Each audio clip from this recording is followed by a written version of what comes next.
Indigenous Voice।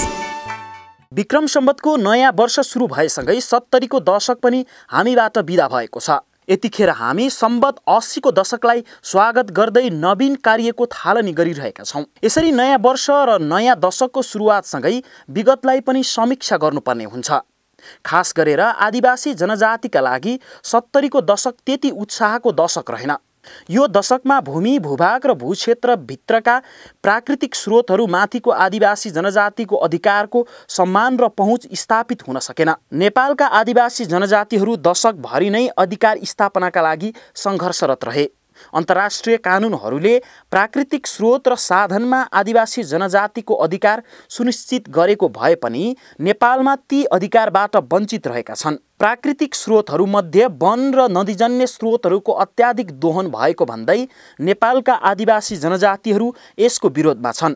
बितेका वर्षहरूमा पनि नदीजन्य स्रोतहरूको प्रयोग गरिँदा आदिवासी जनजातिको अधिकार हनन भएको विषय प्रमुख रूपमा अगाडि आएको छ। देशका खोला नदी थुनेर विद्युत उत्पादन गर्दा त्यस नदीमा आश्रित आदिवासीहरूको परम्परागत पेशा लोप भएको, उनीहरू विस्थापित हुनु परेको र संस्कृति र सभ्यतामाथि प्रहार भएको उनीहरूको मुख्य आरोप छ। यसैगरी विद्युत खपतका लागि संरचना निर्माणमा पनि आदिवासी मैत्री व्यवहार नभएकोमा देशैभर आदिवासीहरूले विरोध गरिरहेका छन्। देशको राष्ट्रिय गौरवको आयोजना भनिएको एमसे नेपाल लगायतका परियोजनाको विद्युत प्रसारण लाइन सबैभन्दा बढी विवादित विषय बनेको छ। काठमाडौँको शङ्खरापुरमा त्यहाँका आदिवासीहरू महिनौदेखि आन्दोलनरत छन्। यस्तै गरेर विद्युत प्रसारण लाइनले निजी सम्पत्तिमाथि अतिक्रमण गरेको, जनतालाई उठिवास लगाएका जस्ता मुद्दा उठाएर आन्दोलित छन्। नेपाल पक्ष भएको आईएलओ महासन्धि नम्बर 169 आदिवासी जनजातिको अधिकार सम्बन्धी संयुक्त राष्ट्र सङ्घीय घोषणापत्र र जैविक विविधता महासन्धि लगायतका अन्तर्राष्ट्रिय कानुन लागू हुनुपर्ने उनीहरूको प्रमुख माग छ। जैविक विविधताको संरक्षण गर्ने उद्देश्यले विस्तार भएको राष्ट्रिय निकुञ्ज, वन्यजन्तु आरक्ष्य र शिकार आरक्ष्य संरक्षण क्षेत्र, मध्यवर्ती क्षेत्र, संरक्षित वन लगायतका संरचना विरुद्ध पनि आदिवासी जनजातिको असन्तुष्टि रहेको छ। 70 को दशकमा यी संरचनाले आदिवासी जनजातिको मानव अधिकार हनन भएको सवाल सबैभन्दा गम्भीर ढङ्गले उठेको छ। आदिवासी जनजातिको जीवनशैली, आध्यात्मिक विश्वास र प्रथा परम्पराबाट वनजन्य प्राकृतिक स्रोत र साधनको संरक्षण गर्दै आएको भए तापनि ती स्रोतको पहुँचबाट विमुख गराइने गरी वनसँग सम्बन्धित कानुनी व्यवस्था गरिएको छ। यस्ता वनजन्य संरक्षणले आदिवासी जनजाति पीडित भएका तथा विस्थापित हुनु परेको उनीहरूको आरोप छ।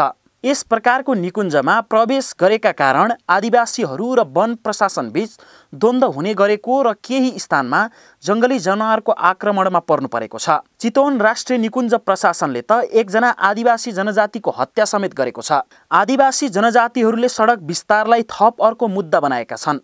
खास गरेर काठमाडौँ उपत्यका र सहरी इलाकामा सडक विस्तारका कारण निजी भूमिहरू अतिक्रमण भएको र यसको न्यायोचित क्षतिपूर्ति प्राप्त नगरेको आदिवासीहरूको माग रहेको छ। काठमाडौँ महानगरपालिकाले व्यवस्थित सहर बनाउने नाममा डोजर लगाएर धमाधम निजी संरचनाहरू भत्काउन थालेपछि यसको पनि विरोध भएको छ। यसअघि काठमाडौँ उपत्यकामा सुरु भएको सडक विस्तार भने आदिवासी अभियन्ताहरूको विरोधका कारण रोकिएको छ। क्षतिपूर्ति र मुआब्जा बेगर निजी सम्पत्ति अतिक्रमण गर्न नहुने सर्वोच्च अदालतको आदेश पनि भएको थियो। आदिवासीको सवालमा यस दशकमा संवैधानिक रूपमा आरक्षण र समावेशीको नीति आएको छ। आदिवासी जनजातिको सवालमा यस दशकको सबैभन्दा ठूलो उपलब्धि हो। तथापि यसका पनि केही कमी कमजोरी रहेका छन्। यसैगरी आदिवासीको प्रथाजनित संस्था र परम्परागत ज्ञानको पुनर्स्थापना गर्ने अभियान पनि सुरु भएको छ। समग्रमा बितेको 70 को दशक आदिवासीका लागि सङ्क्रमणको दशक बन्न पुगेको छ। नयाँ वर्षको प्रारम्भ भएको 80 को दशक समानता, सामाजिक न्याय र आदिवासी मैत्री दशक बन्न सकोस्, हाम्रो यही शुभकामना छ। क्यामेरामा अनिश खड्कीका साथमा सुजन सुनुवार, काठमाडौँ। Indigenous Voice।